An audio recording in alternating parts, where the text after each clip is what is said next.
Hello guys, welcome back to your very own channel Wall Street to Dalal Street. Wally back here to talk today in general, give you a general sense of where the market is headed overall and the big question on everybody's mind. Will we have another stock market crash? Well, all the analysts, 90% of them were mulling about this and contemplating, and the stock market took them for a jolly ride. Ever since that crash of mid March, when the WHO declared COVID as a pandemic, the stock market has steadily risen, although there have been a few small little corrections here and there. We had China, we had so many things, we had like so many issues, and market has just breezed through. We've had Yes Bank collapse, we've had banking issues, we've had like everything this year, earthquakes, tsunami. Market is just sweeping everything up. So basically, market has a way of its own, they say. Market thinks future. So you think all the 3 months were not factored in where the market crashed. So market was already factoring in all this. So that is why it was the immediate crash that happened in March. Crash after crash, circuit after circuit, 10% drop every other day. It was like a new normal. And then slowly the market starting factoring in everything. It's factoring in the future. It's factoring all the data points which take to run an economy. So I am going to discuss each one of them today, slowly and steadily, one by one. Let me start with them. Let me start with the stockpile now.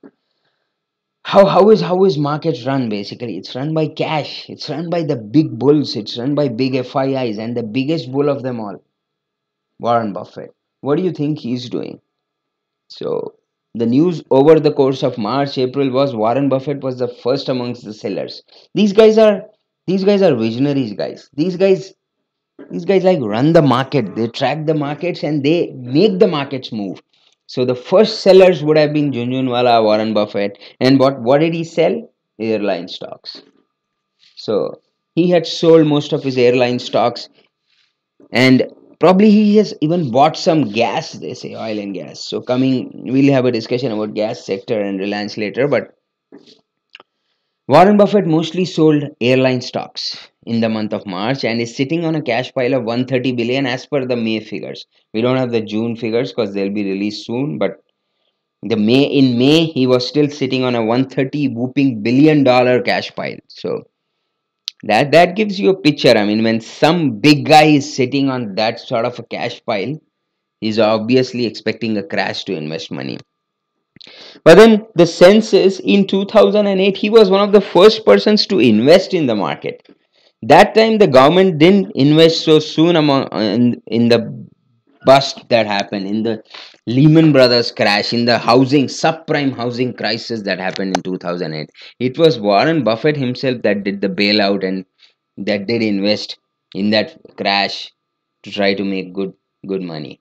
But then over the course of the couple of years that followed, I don't think he got that good a return. So that's why I think he was preempting another sort of 2008 crash this year as well, which is why he started pulling out money. Another difference is the government that time didn't bail out much. The US Fed was very late to react to this crisis, and US Fed only reacted in late of December when the stock market crashed and crashed and crashed all around the year. It crashed, one fall after the other, one fall, then a rise, then another fall, then a rise, then another fall. It was a three-time fall, three which went on for the whole year. So the government didn't quite react very early that time. That was the difference. But this time around, most of the governments have acted, and even Indian market, although we have not given any freebies, but we are surely lending. We haven't stopped the lending. We have done the moratorium. So we are creating a pretty useful macro environment for the mid-size, for the unorganized sector, and also for the poor. So government has done its bit, Indian government. So that is the first thing. If you see, a very important thing is unemployment. So this is the unemployment chart of the US. The unemployment shot up to about 14-15%, guys. The usual unemployment over the course of last year has been 3-4%. It has shot up 14-15% due to the lockdown that happened in March, and then slowly but steadily has been on the decline. So it's at 11%. It's at 11% in June. Probably the figures, we'll have the figures in the course of the next few days, weeks, and every time we see the figures are only improving. So US figures can't be not trusted. They are definite figures, and they say Indian figures can't be trusted, but US figures, yeah, definitely. So that is the first sign of revival, guys. When the economy starts to improve, unemployment starts to decrease, and even in India, the unemployment is back to about 15% now. We had touched a high of 25% in March, April due to the lockdown, and it's come down to about 15% now. And steadily over the course of next few months, I think we are definitely going to have a drop.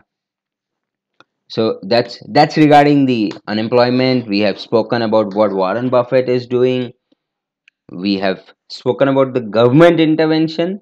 Let's discuss about one stock which has been driving up the Indian market and why it has been one of the gainers. And we'll talk about Nasdaq as well. So one index which is hitting all-time highs, not just 52-week highs, guys, all-time highs, is the Nasdaq.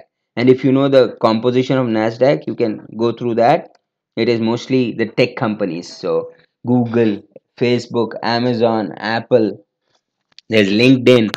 There are a lot of tech startups, tech companies as well in the US which are driving the Nasdaq up, up, and up. So, how do you think most people are working in the US and in India? I'll just give you a sense of why the Nasdaq and why is this tech bubble suddenly happening. Have you like gone through the results of TCS and Infosys? If not, please go through. They haven't been much affected by COVID, guys. So I believe over the next few years, there's going to be a tectonic shift in the way of working. Work from home will become the new normal, and this will drive the profits up big for these tech companies, guys. They are going to save on transportation. They are going to save on office space, office infrastructure. They are going to save on everything, guys. So that is what is driving the Nasdaq up, guys, and that is what is driving Reliance up. See, the Reliance chart is replicating Nasdaq basically. So now Reliance is a tech company with Mr. Zuckerberg himself starting the Reliance boom. Zuckerberg was the first ones to invest in Reliance. Then we had every other guy investing. We had Alibaba. We had some Abu Dhabi based investment bank. We have now Google doing a strategic partnership, and Google is trying to come up with another big smartphone. It has tied up with Qualcomm for chipset. So it is like Reliance is headed huge, guys. There are unlimited possibilities in Reliance, and probably my sense is in the next decade, Mukesh Ambani could himself be the richest man on the planet. So that will drive him to crazy levels, guys. This stock is headed to 10,000 probably, even more. You never know, because when at the Apple once was bankrupt, guys, and then Steve Jobs was bought back. Steve Jobs was fired because Apple went bankrupt. That's another story, but for another day. But then he came back, he turned it around and made it the biggest company ever in the world, and it still is probably the biggest one in the world. It's very close, and it competes with Amazon and Microsoft to be the top most valued company market capitalization.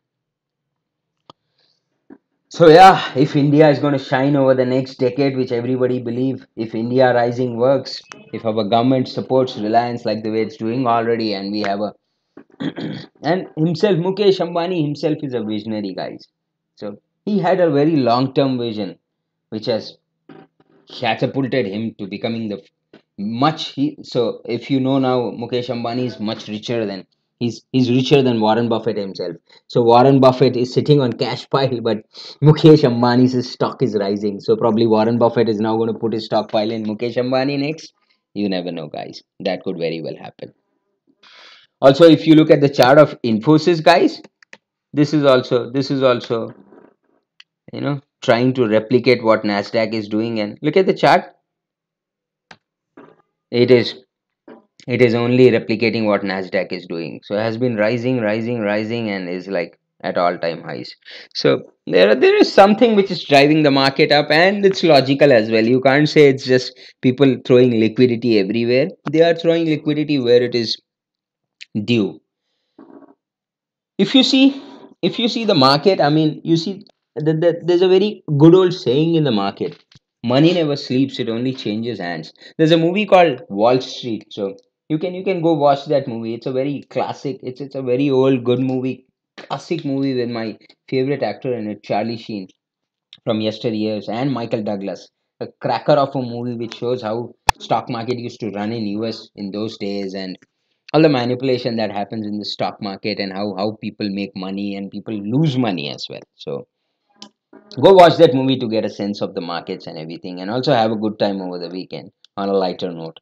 So that's the thing.